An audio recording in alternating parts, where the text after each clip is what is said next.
अगर आप बाजार की हालत को देखेंगे तो अभी भी दिन के ऊपरी स्तरों के करीब ही निफ्टी कामकाज कर रहा है, 8400 के लेवल्स को पकड़े हुए है।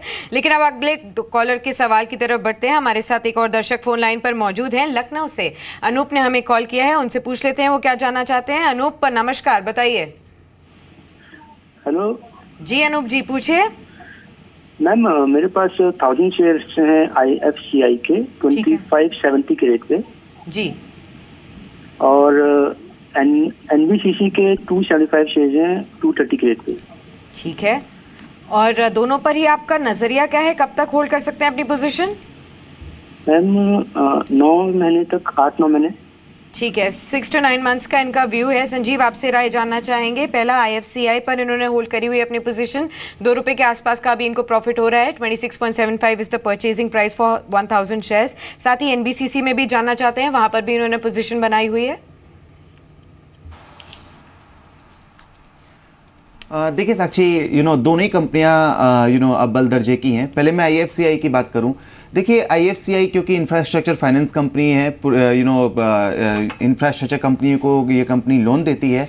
और देखिए बजट सत्र है और बजट अनुमान लगाया जा रहा है कि इंफ्रास्ट्रक्चर को बूस्ट अप मिल सकता है बजट में। तो देखिए जहां पर इंफ्रास्ट्रक्चर पे फोकस रहेगा बजट का, तो डेफिनेटली IFCI जैसी कंपनियों को फ़ायदा होगा, तो IFCI में होल्ड की सलाह होगी।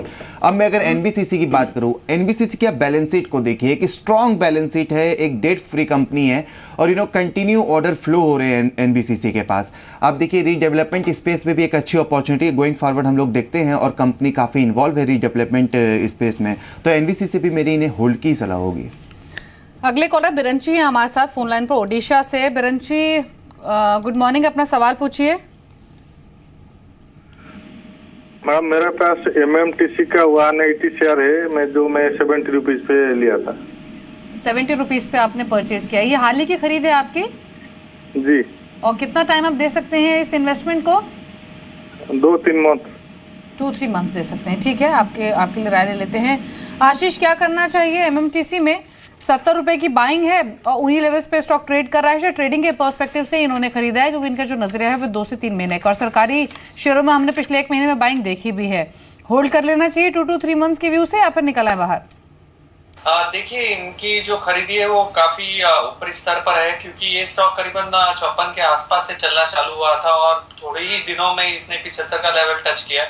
तो ओवरऑल जो बाइंग इनकी है वो थोड़ी हायर लेवल्स की है, लेकिन नेवरदलेस ट्रेंड अभी फिलहाल पॉजिटिव है, तो मेरे ख्याल से बने रह सकते हैं। लेकिन इन्हें एक स्ट्रिक्ट स्टॉप लॉस लगा के रखना होगा। इनकेस रिट्रेसमेंट जो अभी का अप हुआ है उसका रिट्रेसमेंट अगर दिखता है तो पॉसिबल है थोड़ा नीचे आ सकता है स्टॉक, तो एक स्टॉप के साथ ही काम करिए। नीचे में 66 का एक इंपॉर्टेंट लेवल है जो कि गैप एरिया भी है, तो मेरे ख्याल से 66 के स्टॉप के साथ ये बने रह सकते हैं और ऊपर में करीबन 80 के आसपास है तो पार्शियल प्रॉफिट बुक इन्हें करना चाहिए। जी बिल्कुल, तो चलिए आपको बने रहने की सलाह दी जा रही है। स्टॉप लॉस भी बताया गया है, फ्यूचर लुकिंग टारगेट भी बताया गया है जिसको आप वॉच आउट कर सकते हैं।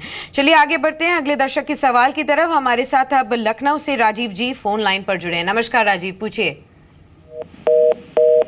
चलिए लगता है लाइन डिस्कनेक्ट हो गई, लेकिन इनका सवाल जो है वो ले लेते हैं। SMS के जरिए भी इन्होंने डिटेल्स भेजी है। MRF होल्ड करते हैं 5 शेयर्स 37,564 के लेवल्स पर, अभी अच्छे खासे प्रॉफिट्स पर है। 53,500 के लेवल्स देखे जा रहे हैं MRF पर। संजीव, आपसे राय जानना चाहेंगे, किस तरीके का मोमेंटम अब आगे जाते हुए देख रहे हैं? ऑल टाइम हाईज के आसपास ही ट्रेड कर रहा है। देखिए क्योंकि MRF नो डाउट एक अच्छी कंपनी है, अच्छा प्रेजेंस है सेक्टर में, पर क्योंकि इनकी क्वांटिटी 5 शेयर है इनके पास ओनली और अच्छा खासा इन्हें मुनाफा भी हो रहा है, तो मेरी यहाँ इन्हें सलाह होगी कि ये प्रॉफिट बुक कर लें। वैल्यूएशन के लिहाज से भी वैल्यूएशन थोड़े से स्ट्रेच मुझे नज़र आ रहे हैं, तो और any increase in rubber price में impact the margin of the company, तो क्वांटिटी छोटी है, बुक प्रॉफिट्स बुक करने की सलाह है MRF में, ऐसा संजीव मानते हैं। और कुछ और क्वेरीज ले लेते हैं। और अगला सवाल जो हमें भेजा है, हमारे साथ इस वक्त फोन लाइन पर बातचीत करने के लिए देख लेते हैं कौन से कॉलर हैं। रवि है इनफैक्ट इंदौर से। रवि, गुड मॉर्निंग, क्वेश्चन पूछिए अपना। Very good morning to you. Good morning. I sent 3 scripts, Darshan Chemicals, Ujas Energy, and You have 3 shares. yes, I sent 3. Sudarshan chemical, इसके अलावा बाकी 2 कंपनीज कौन सी हैं जिनके शेयर्स हैं? उजास एनर्जी। उजास एनर्जी। और तीसरा है कि ब्रुक लैब। ब्रुक लैब्स, ठीक है। आपका परचेजिंग प्राइस क्या है ब्रुक्स लैब और उजास एनर्जी में? उजास एनर्जी का 47 है, 48 एवरेज। ठीक है, ठीक है, आपको कमेंट्स दिलवा देते हैं। क्या करना चाहिए आशीष? सुदर्शन केमिकल 368 की बाइंग है, उजास एनर्जी 27 रुपये पर खरीदा हुआ है, ब्रुक्स लैब में भी इनको प्रॉफिट हो रहा है। ये तीनों ही इन्वेस्टमेंट्स पर क्या व्यू देंगे आप इनको? देखिए ओवरऑल दीपाली केमिकल स्टॉक्स में काफी पॉजिटिव रुझान देखा गया है और सुदर्शन केमिकल में भी काफी अच्छा मूवमेंट देखा गया था। करीबन 60 रुपए से चल के ये स्टॉक 450 तक आ गया, तो बहुत ही स्ट्रॉन्ग रैली थी। उसके बाद एक करेक्शन रिट्रेसमेंट देखा जा रहा है, तो मेरे ख्याल से overall medium to long term trend इस स्टॉक का एक पॉजिटिव ही रहेगा। और ये फिलहाल जो रिट्रेसमेंट है ये जब खत्म होगा उसके बाद में नया ट्रेंड वापस से ऊपर रिज्यूम करेगा, तो इसमें डेफिनेटली बने रहना चाहिए इन्हें स्टॉक में। और काफी अच्छा स्टॉक इन्होंने चुना है। उसके अलावा दूसरे स्टॉक जो बात की है उसमें से एक ब्रुक्स लैब की बात की इन्होंने। ये स्टॉक में फिलहाल ट्रेंड ऊपर का है, लेकिन इसमें कोई एक अच्छा मोमेंटम नहीं बनता है। यहाँ से जैसे रैली आया था 110 से लेके 190 तक, फिर 190 से वापस 120 का करेक्शन आ गया था, तो मेरे ख्याल से इस स्टॉक से बाहर आकर सुदर्शन केमिकल में इन्होंने जो निवेश किया वो बने रहे। और उजास एनर्जी में काफी स्ट्रॉन्ग ट्रेंड देखा गया है, 24 रुपए से लेके 52 रुपए तक की छलांग लगाई थी स्टॉक ने थोड़े से ही समय में, और फिलहाल अभी कंसोलिडेट हो रहा है, तो उजास में एनर्जी में बने रह सकते हैं। नीचे में एक स्टॉप लॉस जो इन्हें लगा के रखना होगा वो करीबन 38 का स्टॉप लॉस लगा के रखना होगा। ये स्टॉक में 52 का एक रेजिस्टेंस है, अगर 52 का आंकड़ा पार करता है तो अच्छी खासी तेजी वापस से आ सकती है। श्योर। तो चलिए, तीनों ही शेयर्स पर आपको राय मिल चुकी है। जिस तरीके से राय दी गई है उसी को आप ध्यान में रखते हुए अपनी पोजीशंस पर आगे बढ़ सकते हैं। अगले दर्शक से भी बातचीत कर लेते हैं। अलवर से अब योगेश जी हमारे साथ फोन लाइन पर जुड़े हैं। नमस्कार योगेश जी, पूछिए अपना सवाल। मैम मेरे पास मिक इलेक्ट्रॉनिक्स के शेयर है। कौन से शेयर्स हैं आपके पास? मिक इलेक्ट्रॉनिक्स, MIC इलेक्ट्रॉनिक्स, ठीक है। हाँ। किस भाव पर? मैम 14 रुपए पे। ठीक है, नजरिया क्या रखते हैं इस पर? मैम 1 साल तक।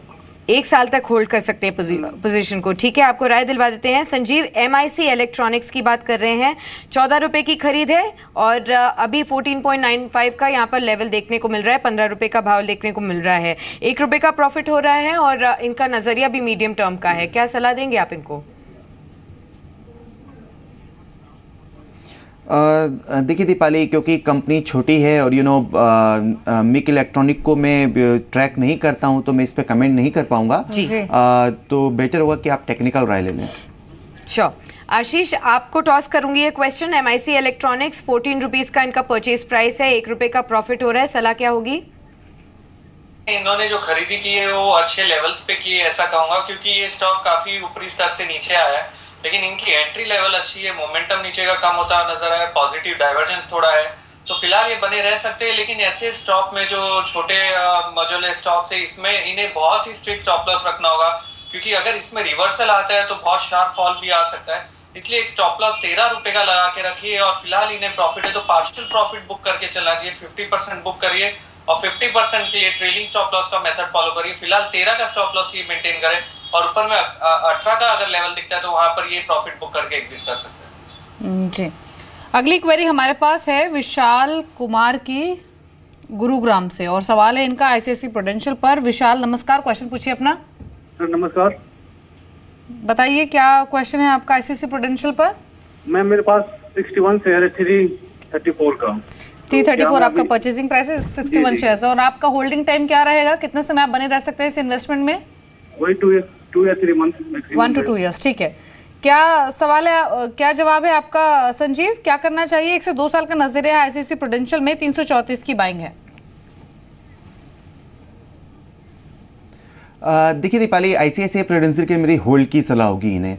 आप कंपनी के फंडामेंटल्स और रेशियो को देखिए। जनरली इंश्योरेंस कंपनी का स्ट्रेंथ इनके रेशियो से जाहिर होता है। आप देखिए सोल्वेंसी रेशियो कंपनी का 320% के आसपास है, जबकि रेगुलेटरी की गाइडलाइन के हिसाब से 150% होना चाहिए, तो मोर देन डबल। आप 13 मंथ परसिस्टेंसी रेशियो देखिए कंपनी का 82.1% है, जो अपने आप में एक स्ट्रेंथ शो करता है। आप देखिए कंपनी के ROE को देखिए, 30% से ज़्यादा का ROE है, और जहाँ पर retail weighted receive premium company ने सरपास किया था इंडस्ट्री के ग्रोथ को। तो 5 ईयर का CAGR growth retail weighted risk premium का कंपनी का अराउंड 15% के आसपास है, जबकि इंडस्ट्री ने 6% के आसपास का शो किया था। और देखिए ओवरऑल क्योंकि फाइनेंशियल लिटरेसी लोगों में बढ़ रही है, इंश्योरेंस की लोगों में नॉलेज आ रही है, तो डेफिनेटली ICICI प्रूडेंशियल जैसी एक स्ट्रॉन्ग कंपनी है, तो इन कंपनियों को लाभ हो सकता है, तो होल्ड की सलाह होगी। एब्सोल्युटली। चलिए, होल्ड करने की आपको यहाँ पर सलाह दी गई है, पोजीशन पर बने रहें, आगे जाके फायदा जरूर होगा। आगे बढ़ते हैं अपने अगले दर्शक के सवाल की तरफ। हमारे साथ एक और दर्शक फोन लाइन पर जुड़े हुए हैं, दीपक हैं मुंबई से। नमस्कार दीपक जी, पूछिए। नमस्कार। हाँ मैडम, मैं दीपक बख्शी बोल रहा हूँ मुंबई से जी। मैंने मैडम ये फर्स्ट सोर्स सॉल्यूशन का शेयर्स लिए थे। इसका रेट था 49 रुपीज। मेरे पास करीबन 500 शेयर्स हैं, तो मैं इसमें पूछ रहा हूँ होल्ड करूँ या क्या? अभी तो करीब 38 के आसपास चल रहा है। एब्सोल्युटली। तो थोड़ा नुकसान अभी आपको हो रहा है, क्या आप 6 महीने से 1 साल तक रुक पाएंगे या उससे ज्यादा? हाँ, रुक पाऊंगा। चलिए ठीक है, आपको राय दिलवा देते हैं। आशीष, आपसे राय जानना चाहेंगे यहाँ पर।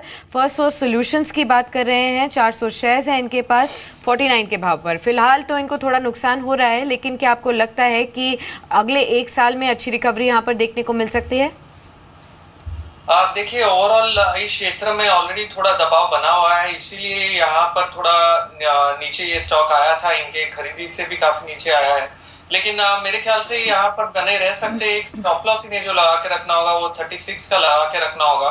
यहाँ से एक रिट्रेसमेंट की पॉसिबिलिटी है। ऊपर में करीबन ये स्टॉक 44-45 तक आ सकता है, तो वहां पर ये एग्जिट कर सकते हैं।